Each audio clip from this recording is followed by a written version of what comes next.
Case से मुतालिक FIA की 3 रुकनी टीम ने चेयरमैन PTI से 1 घंटा पूछताछ की। साबिक वजीर आजम के बयान को रिपोर्ट का हिस्सा बनाया जाएगा। इसी हवाले से मजीद तफसीलात जानते हैं हमारे नुमाइंदे एहतशाम अब्बासी से। बताइए एहतशाम, क्या हुआ मुलाकात में, क्या सवालात सामने रहे?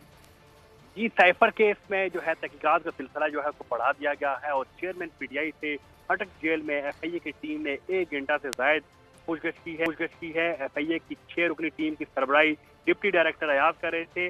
टीम ने साइफर के मामले में चेयरमैन PTI के बयानात कलमबंद किए। साबिक वज़ीर-ए-आज़म के बयानात को रिकॉर्ड का हिस्सा भी बनाया जाएगा।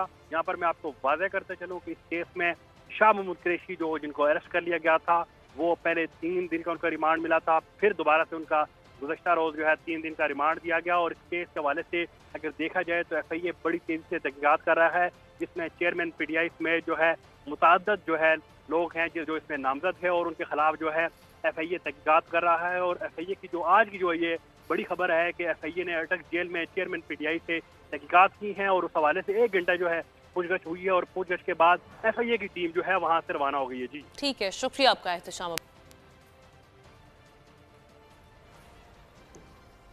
इलेक्शन कमीशन की आइंदा आम इंतखाबात के